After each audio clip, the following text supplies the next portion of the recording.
Contemplating Copyright Confusion, a presentation by Kim Bogdan. What is copyright? Copyright is an owner's legal right to reproduce, display, transmit, perform, and modify a work, as well as the right to publicly perform a sound recording by a digital transmission. An exemption is a legal term for an exception to a general rule. In copyright law, one type of exemption to the rule is called fair use.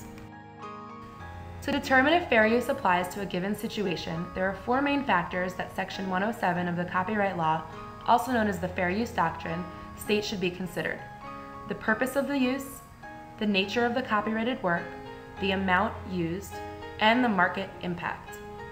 These are not meant to be a checklist, however. They're designed to ensure that the concept of fair use is broad enough to cover the wide variety of contexts that people use others' work for when creating their own. Fair use is part of the copyright law that enables people to make legal use of copyrighted materials without payment or permission. Fair use often implies that the goals of sharing this information is somehow promoting the sharing of knowledge, often including teaching, news reporting, and for criticism and commentary. You may be practicing fair use and not even know it. If you have ever DVR'd a TV show and watched it later, you are practicing fair use. If you have ever made a mixtape, or for younger generations, an iPod mix, you are practicing fair use. Teachers can take advantage of the fair use doctrine by first thinking about what the nature of the material is and the context that they will be using the work in, and then making sure that it's being used for educational purposes. However, many teachers do not know their rights regarding using copyrighted materials, which leads to copyright confusion. Stakeholders, such as media and publishing industry employees and their lawyers, have created educational use guidelines.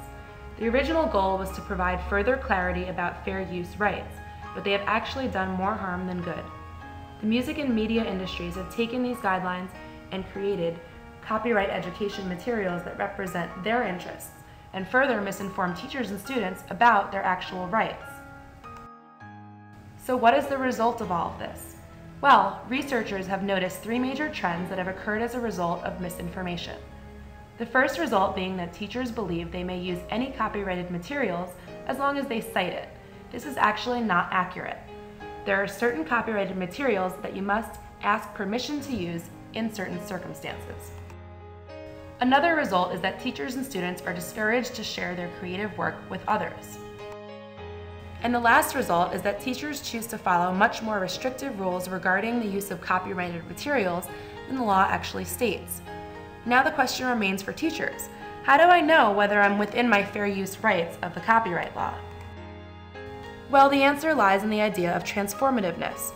In order to decide whether or not a person is within their rights, you have to consider whether or not the user has added value or repurposed the work in some way. Fair use is designed to promote all forms of creativity. As long as the material has been repurposed in some way, then it is most likely being used within fair use rights. In situations, however, when a new piece of work is created that could possibly be considered just a substitute for the original, that means that there has only been a small degree of transformativeness. This is when it's necessary to decide whether there has been a violation of copyright laws. The user must ask themselves two questions.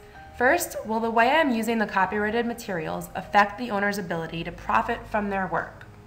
Second, will my use of this work cause harm to the copyright owner economically? When it comes to teachers, many teachers believe in sharing their work with their peers, and many websites exist where they can share their ideas for free, while there are some that require a subscription fee. More often than not, teachers find a lesson online and use portions of it to create their own transformative lesson.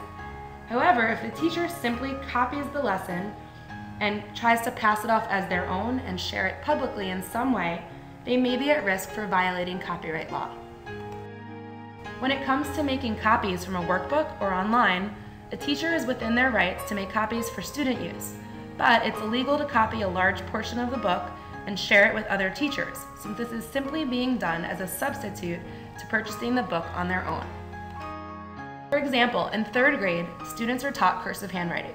If one teacher purchases a handwriting workbook for her classroom, she may make copies and use it with her own students. However, if she decides to share these copies with the other third grade teachers and then they use them in their classroom, she will be breaking copyright laws, since she is simply giving them entire copies of the workbook just so that they wouldn't have to buy it on their own. She has not changed the pages in any way, and they're being used for the same purpose that they originally served, which was to teach students cursive handwriting.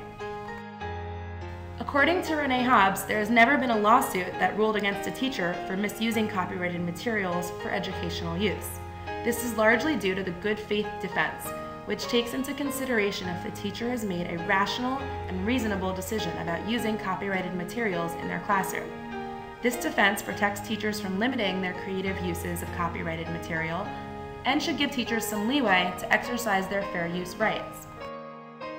In order to come up with some sort of best practices for educators, two of Renee Hobbs' colleagues, Peter Jazzy and Patricia Offerheide, met with educators to come up with a consensus on what use of copyrighted material should be allowed based on the needs of students. They decided that educators can do three things: make copies of newspaper articles, TV shows, and other copyrighted materials, create curriculum materials that contain copyrighted work, and share, sell, and distribute curriculum materials that contain copyrighted work. So in order to determine whether or not you as an educator are within your fair use rights, you must use simple reasoning to make this decision. First, consider if the fair use doctrine applies to your particular situation. If so, go ahead and use the material freely. However, if you believe it does not apply, ask permission from the owner and possibly pay a usage fee. In this day and age, most teachers want to build 21st century skills within their students. Skills like creativity, collaboration, critical thinking, and communication. Using multimedia resources is often key to producing engaging content for students, so it's critical that educators are clear on exactly what their rights are so they do not limit their classroom content and therefore limit students from various key learning opportunities. Thank you.